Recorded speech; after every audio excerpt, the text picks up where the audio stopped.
Hello, everyone, and welcome to the Jolera Interview Series. I'm your host, Paul Dunleavy, the Chief Channel Business for Jolera. This interview series features prominent executives from the IT industry along with influencers talking about technology innovation, the as-a-service market, leadership, and the marketplace. And today, we have with us the 2023 Women in the CRN Women in the Channel nominee, Carla Boyling. Carla, welcome to the program. Thank you, Paulo. You've been your exact title is Canadian Channel Director. You've been that for 4 years, which sounds like a presidential term. I'd like to think so. But in that time, you introduced Green Lake to the channel, which is why I'm wearing green today. Well done. In honor of that. Thank Thank you. But also with Aruba, there's a lot of advancements in terms of wired, WLAN, some interesting developments with Microsoft and IoT and SD-WAN as well that we're going to ask you about. So again, welcome to the program. Thank you. All right, so let's start from the couple of recent developments in your world. You've been named to the Women of the Channel list at CRN, and also the Atmosphere Conference just ended. So let's start with the CRN nominee. What does that mean to your career? I mean, I believe it's an incredible recognition. Mm-hmm. It's a beautiful platform that I've been given. It's also amazing to get that type of recognition in the smaller Canadian market as well. Mm-hmm. So it has transcended. I think I can thank my organization and a lot of our partners and my team really for giving me that recognition and that platform. So I think it's a stepping stone, and it's just validation for the work that we're doing as an organization and that my team's doing. Okay, so let's go to the Atmosphere Conference. Yes. With recently concluded. What should MSPs take from that? What kind of new developments came out of that they should know about? So it was a big conference. Mm-hmm. It was our biggest to date, mm-hmm. and there's a lot of announcements. So a lot of the focus areas were around adjacent solutions. Mm-hmm. So we brought to market our new data center portfolio. So that's giving partners opportunities to sell more, mm-hmm. Really growing that total addressable market. And then also around our NAS vision, our network as a service vision, we really have rebranded it as Agile NAS. And that means we are offering partners and customers alike different entry points, wherever they are in their as-a-service journey, we can kind of support them in that framework. So a lot of options there for MSP. Fantastic. A lot of options, yeah. So let's take a step back with Aruba, sure. Right? Like I said earlier, you're an HPE company. Correct. How should partners sort of like take that in, and how should they be working with you? What sort of steps would you recommend to them? So this year we really put the HPE brand at the forefront. Mm-hmm. It gives us that credibility within the partner ecosystem. When they're thinking of HPE, they're thinking of stability. Mm-hmm. They're thinking of tier one. They're thinking of R&D. But we also have the Aruba brand too, which has always been treated as a startup almost, right? Yeah. So we have that agility. So when partners think of HPE Aruba Networking, they're thinking of those two aspects, the stability, but also the agility of that startup mentality and the tools that go behind that. So let's get into the as-a-service market. As you know, it's growing exponentially, yes. Really dynamic field for sure. What's sort of the strategy that you try to lay out for that growth area?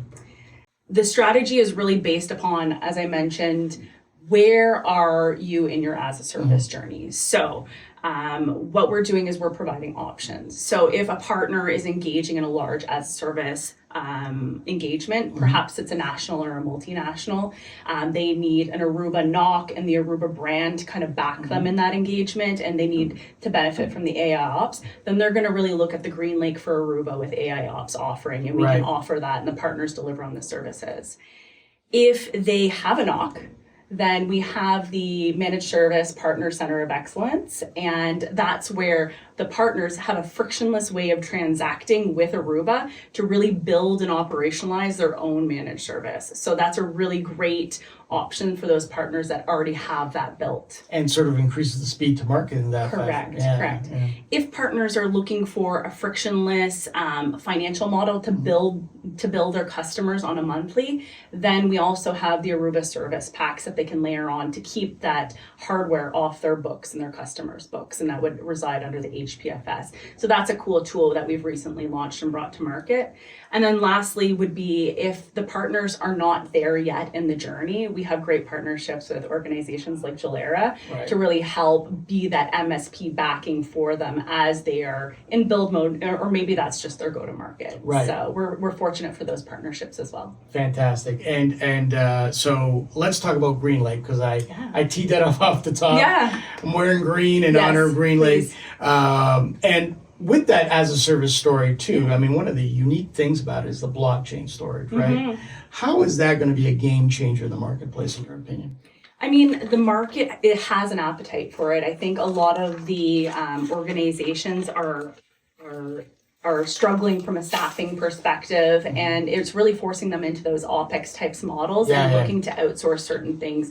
So the appetite is growing, and we're getting a lot more traction on that front. So you've been in the channel for a while now. I wanted to ask you this question in terms of your own personal journey.